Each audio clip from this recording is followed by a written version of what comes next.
आज हठात रास्तार बस अटकई के डांस कौन पाई आज खेल एमती कौन घटीगला। तो फाइनाली मु आज बाहर हॉस्टल पुणी स्टार्ट हो गला मो लाइफ रो स्ट्रगल।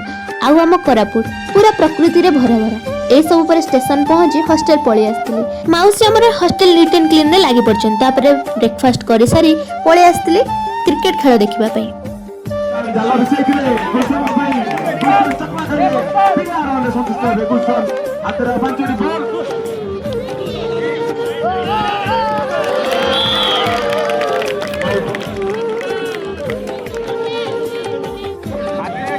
एही सब पर हॉस्टल पळी आसी लंच कर देइथिले। जेहेतु आउटिंग डे थिला केमेति बा स्किप करिवे। आउटिंग जिबा भितरे आम पिला मानकु देखंतु बस चारि पाखरे खाली घोरी बुलचंदी किए आगे बसिबो।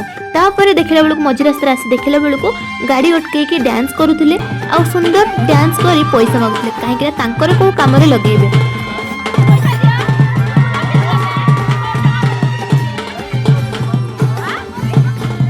तांका कहवा कथा कि पैसा दियो आ आम तरफ आम गोटे फुलर पाखुड़ा दे से बहुत सुंदर से फुल पाखुड़ा दे पैसा कलेक्ट कले आम भाईना पाखु।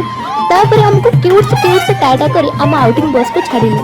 आउटिंग रू आसिला परे अदिनिया वर्षा लगातार होउथिला आ मु ए वर्षा पागरे मजा उठिया पई केमिते भूली जीवी जे मु खांटी बालेश्वरिया मसला मुड़ी को ए पाग पूरा जमिला। एबेठू सबुदिन ब्लॉग आसीबो। जदि मो ब्लॉग को न आसीबार कारण जानुछथि निहाती कमेंट करंतु। मु नेक्स्ट ब्लॉग रे निहाती आनिबी।